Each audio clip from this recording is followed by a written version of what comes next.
હું ઉર્મિલા બાબી ગોહિલ। આજે આપણે બાળકો માટે પીઝા બનાવીએ છીએ ઘરે। તો પીઝાના રોટલા આપણે તૈયાર લઈ આવ્યા છીએ। પછી એમાં મેં શેજવાન સોસ લીધો છે, મેયોનીઝ છે, બાળકોને પોષણ માટે એટલે આપણે નીચે મૂકવા ઘી લેશું, ચીલી ફ્લેક્સ છે અને ઓરેગાનો છે।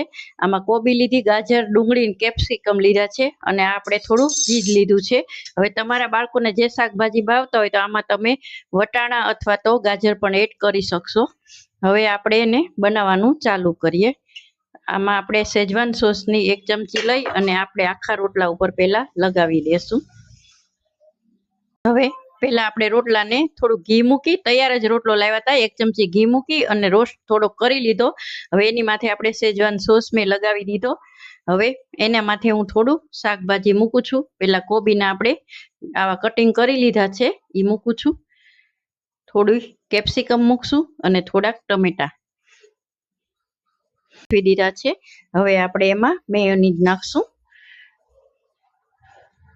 1 ચમચી જેટલું મેયોનીઝ લઉં છું, એને આપણે થોડું થોડું કરી અને બધે નાખી દઈએ।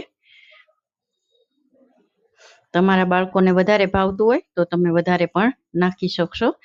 હવે એમાં આપણે થોડા ચીલી ફ્લેક્સ નાખશું અને થોડો ઓરેગાનો નાખશું અને એમાં હવે આપણે ઉપરથી ચીઝને મેં ખમણી લીધું છે।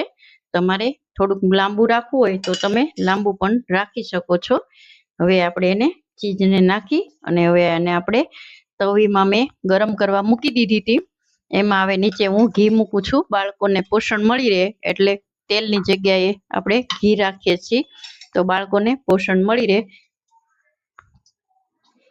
હવે આપણે એમાં ઘી મૂકી દીધું છે અને આપણો રોટલો પણ સરસ તૈયાર થઈ ગયો છે।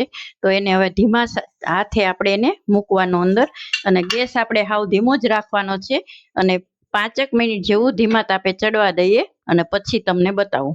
આપણે જોઈ શકો છો આપણો પીઝા રેડી થઈ ગયો છે। હવે એને આપણે સર્વ કરશું। ઓલામાં લઈ લઉં છું અને આપણો પીઝા સરસ રેડી થઈ ગયો છે। તો હવે એને આપણે સર્વ કરી દઈએ। હવે જોઈ શકો છો આપણા પીઝા સરસ તૈયાર થઈ ગયા છે બાળકો માટે। તો આપ ઘરે બનાવી શકશો। આવી રીતે બનાવવાના કેવા લાગ્યા એ કોમેન્ટમાં ટેસ્ટ કરીને જરૂર બનાવજો અને ટેસ્ટ કરજો અને કેવા લાગ્યા મારી રીતના તો જરૂર કોમેન્ટ કરજો। અને હવે આપણે પછી નવા વિડીયોમાં મળશું। ત્યાં સુધી ઉર્મિલાબાના જય માતાજી।